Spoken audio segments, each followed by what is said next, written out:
Japanese beetles cause about $500 million worth of damage every year in the US alone. I'm going to show you 5 award-winning ways to take the fight to them without the use of pesticides, including a beneficial plant I just learned about. Here are my favorites. Coming in at number 5 and earning the award for the most promising biological prevention is milky spore bacteria.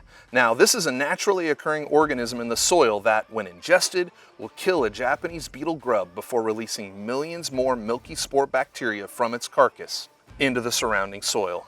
And since Japanese beetles spend the first 90% or more of their lives underground as larvae, this is an enticing option for someone with a little foresight.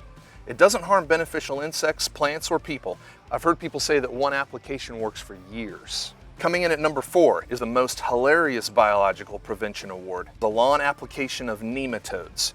Nematodes are microscopic worms. I know what you're thinking, and yes, to prevent Japanese beetles, we're going to give them worms.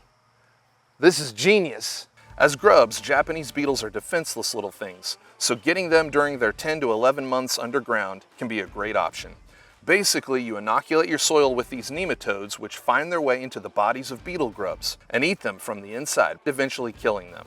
And then new nematodes emerge to continue the hunt. Now moving from prevention before emergence to treatment during emergence. Coming in at number 3 and earning the award for the most high-risk, high-reward defense for me is definitely Japanese beetle traps. Japanese beetle traps entice beetles through synthetic pheromones and a combination of chemicals emitting a potent floral scent.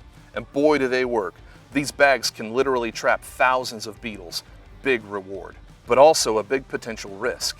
Studies conducted at the University of Kentucky reveal that more beetles tend to be drawn towards traps than are effectively captured. Consequently, the use of these traps can lead to more damage to neighboring gardens. You gotta use them right, or you'll turn your garden into a beetle buffet if you're not careful. Here's how to do it. Set these out downwind and at least 40 feet from your garden. Spectracide and a couple other companies make these traps, and I've got them linked in the description in case you need them. Number 2 is the old soapy water trick, and it earns the award for the most rewarding defense strategy. Not only is it super cheap, you literally use a container with some soapy water, but there's nothing quite like the feeling of catching those Japanese beetles with their guard down, slow and sluggish in the morning or evening, with an ambush that ends in their destruction. Knock them off into the soapy water and they quickly drown. Before I share the final strategy with you, if you're receiving value from this content, don't hesitate to give it a big thumbs up. It really does help the channel. And finally, number 1 on my list has earned the "Well, would you look at that" award. And this is to plant zonal annual geraniums. Okay, I just found out about this and it is so cool. Japanese beetles love eating geraniums, you know, because they're monsters. But within 30 minutes of gnawing on geraniums, the beetle falls to the ground on its back, paralyzed.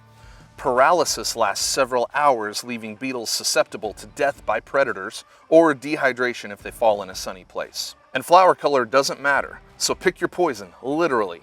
Plant some geraniums and paralyze some invasives. Good times had for all. If you'd like to check out other ways to protect your plants from these monsters, you can check out the next video linked here. And if you're seeing this video, if you feel like we've earned your subscription, you can click our logo right here. See you next time.